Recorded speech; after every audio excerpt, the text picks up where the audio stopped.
In Gray, Louisiana, the Carlos brothers clean up after riding out Hurricane Gustav.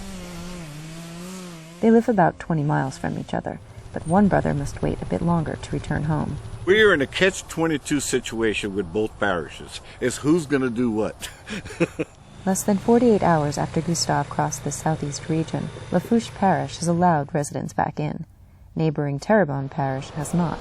Checkpoints separate the brothers' homes. And we are sitting on Lafourche side now, and if we go and cross over, we'll be in Terrebonne Parish.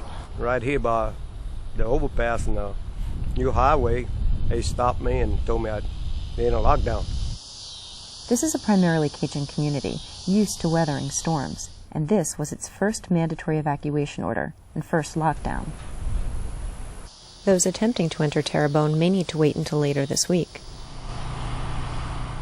5 miles away in their Terrebonne home, Johnny Olin and his family also elected to stay through the storm. Their property remained intact. It's a lot of cleanup. God, it's going to be a tremendous amount. Big trees have fallen.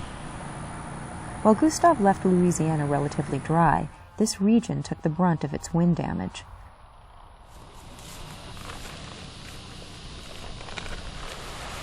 One of the few in his neighborhood, he is concerned for those who return. And they said we're not going to have electricity for 1 to 2 to maybe 3 weeks. You come back to what? If you don't have a generator, it's going to be rough.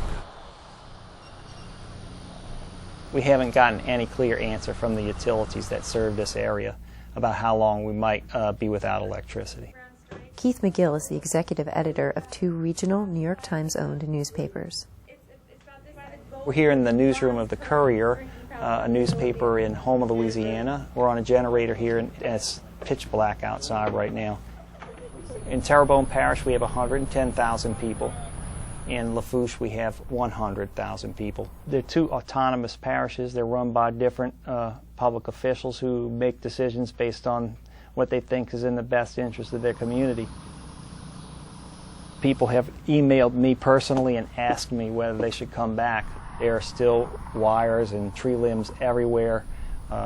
It's dangerous to travel at night right here. It's dangerous to travel during the day. While work begins to restore power, both parishes have yet to outline provisions for those returning. And all of them try to come back. All of those at one time, it's going to be really clog up the roads. They had like 20 or 30 people ran out of gas trying to evacuate. I think you're going to have a lot of that coming back because it's going to be slower. As a first-time evacuee, Patrick Carlos tries to be patient. It's our first scenario on it, so we experiencing different things, and some of it is good, some of it is bad. So we just got to live with the good and the bad.